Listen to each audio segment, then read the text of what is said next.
A little swim will do you good. Oh, my heavens!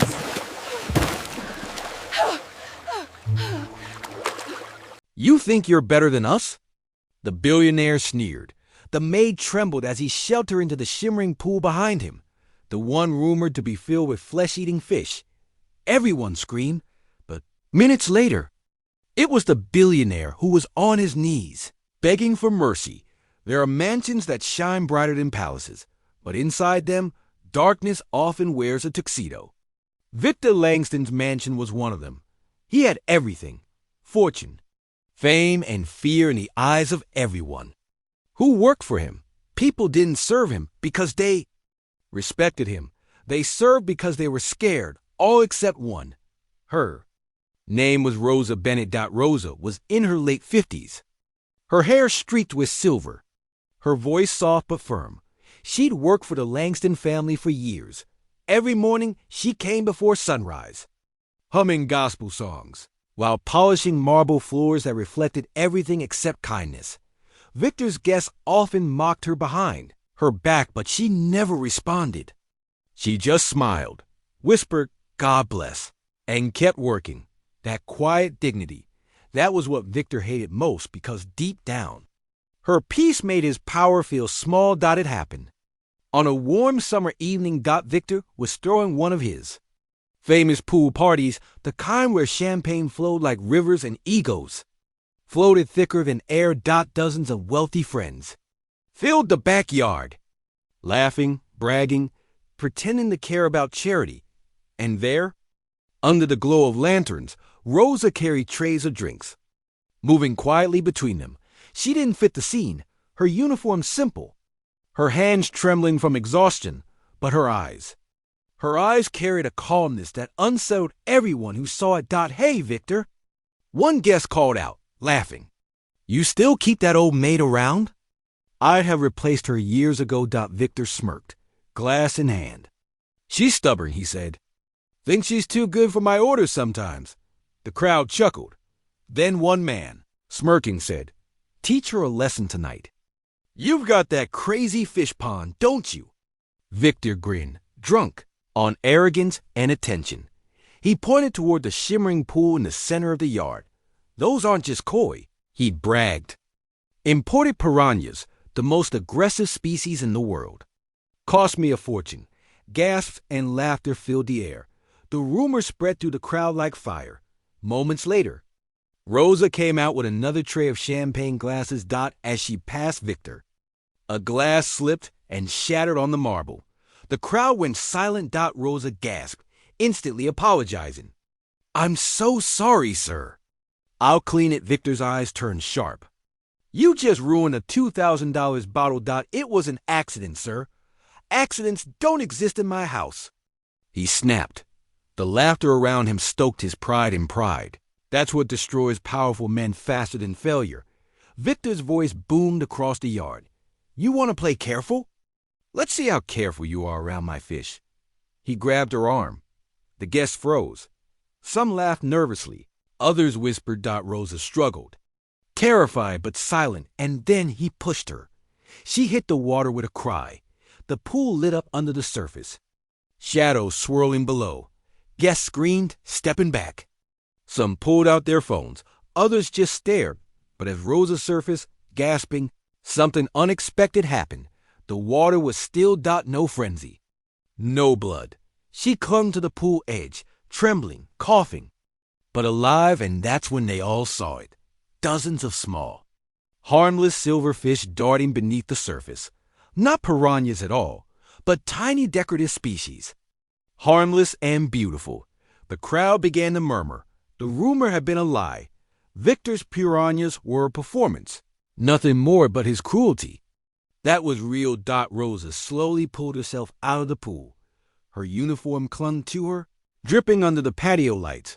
The guests watched, expecting tears. Instead, she stood tall, silent, soaked, and steady. Her calmness unnerved everyone more than screams ever could. "Sir," she said softly, meeting Victor's eyes, "the water doesn't bite, but pride does." Her words struck like lightning. The laughter stopped. The air turned heavy. Victor's face flushed, rage and humiliation burning inside him. He lunged toward her.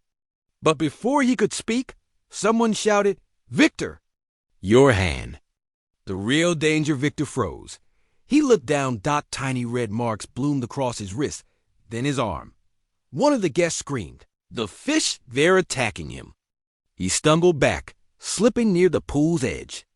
His drink fell, glass shattering against stone. Within seconds, he was on his knees, slapping at his arm as pain shot up like fire. Security rushed forward. The crowd panicked. The truth came out moments later. Among the harmless decorative fish, a few exotic species had been mistakenly added to the pool months earlier. Not piranhas, but tiny flesh-nipping feeders, known for painful bites when provoked. In his drunken rage, Victor had splashed his hand into the water while shoving Rosa. Now he was learning what fear felt like. "Help me!" he shouted. "Someone help me!" Rosa, still dripping wet, stepped forward. Everyone expected her to gloat, to let him suffer. Instead, she grabbed a towel, wrapped it around his bleeding arm, and whispered, "Stay still." Her voice was calm. Controlled. The same hands he pushed moments ago were now the ones saving him. Security pulled Victor away from the pool. His guests stood silent, no one laughing anymore, and as medics arrived, Victor looked at her, eyes wide with shame. "I'm sorry," he muttered, choking on the words. "I didn't mean." She shook her head. "Sir," she said gently, "what you meant doesn't erase what you did." In the days that followed, videos from the party leaked online. The moment of the shove, the screams, the billionaire's panic. The world turned on him overnight. Investors withdrew, sponsors vanished, and the man who once ruled rooms now hid behind closed doors. But Rosa never spoke to the media. She didn't sue. She didn't seek revenge. She left quietly, disappearing into the same silence that once made her invisible. Weeks later, Victor found himself standing outside a small community center downtown. The place Rosa had volunteered at for years. He'd come to apologize, not for the headlines, but for his soul. He found her in a kitchen, cooking for children in need. When she saw him, she didn't flinch. She just nodded. "I came to say thank you," he whispered, "for saving me that night." She smiled faintly. "You needed saving long before that night, sir." Then she handed him a ladle and said, "If you want to repay me, serve." And so, for the first time in his life, Victor Langston did. He spent the evening serving food to people who had nothing to offer him. No power, no profit, just gratitude. And when one little boy smiled and said, "Thank you, mister," Victor felt something he hadn't felt in years: peace. Months later, Victor sold his mansion and used the proceeds to build a shelter for domestic workers who'd been mistreated or exploited. He named it the Bennett House, after the maid he once pushed into a pool. Rosa never attended the opening ceremony, but when Victor spoke that day, his voice broke as he said, "I once threw an angel into the water, and she taught me how to walk on it." The audience stood in silence, some with tears in their eyes.